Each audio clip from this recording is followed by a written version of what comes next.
uncertainty is now the new norm, and decision makers are continuing to make decisions, businesses are continuing to progress. So we don't have huge concerns at the moment. The UK property market is certainly volatile still, but it does show, we have seen that over the last couple of years that fortune does favour the brave when it comes to office development. Many have been very successful. People still need to trade from their office buildings and they want the best quality product in those markets, so new development will always succeed in my view. Well, I think on the face of it, it could seem a slightly daunting time at the moment. There's obviously a lot of development coming through, but if you actually dig under the surface of that, vacancy rates are dropping, and in certain markets there are great areas to develop.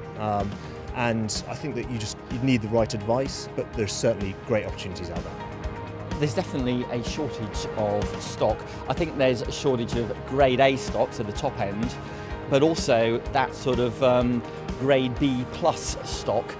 That stock which the indigenous occupiers in, say, places like Slough or Reading, who cannot afford the top grade sort of £35 to £40 a square foot levels, can afford that to move to that slightly better stock, which is in the sort of the mid-range pricing.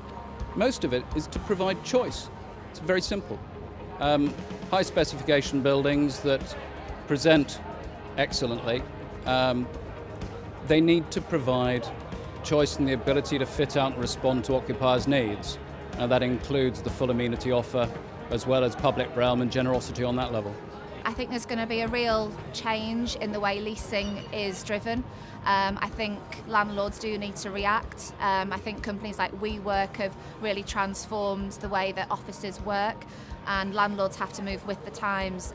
I think some of the money that is being invested is perhaps not as thoughtful as it could be. I think it's driving prices to a level which potentially is unsustainable. I think from a development perspective, though, quality shines through. I think the quality of those buildings will ensure that they are successful. Well, there is a case for selected development based on geography, and that's both towns and the micro positions within those towns, but generally we're seeing headline rents improving across the southeast, and as a result there is a story in terms of viability, with rents being generally up into the 30s in most key towns, and that's typically seen as a benchmark where the conversation starts from.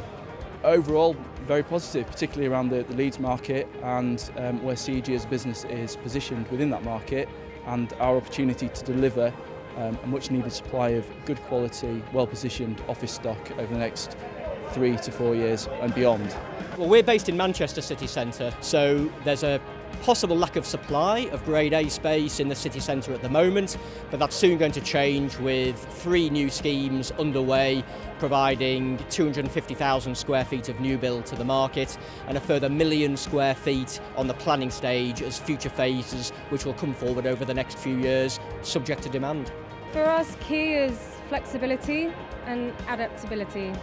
Flexibility in terms of lease profiles, lease packages.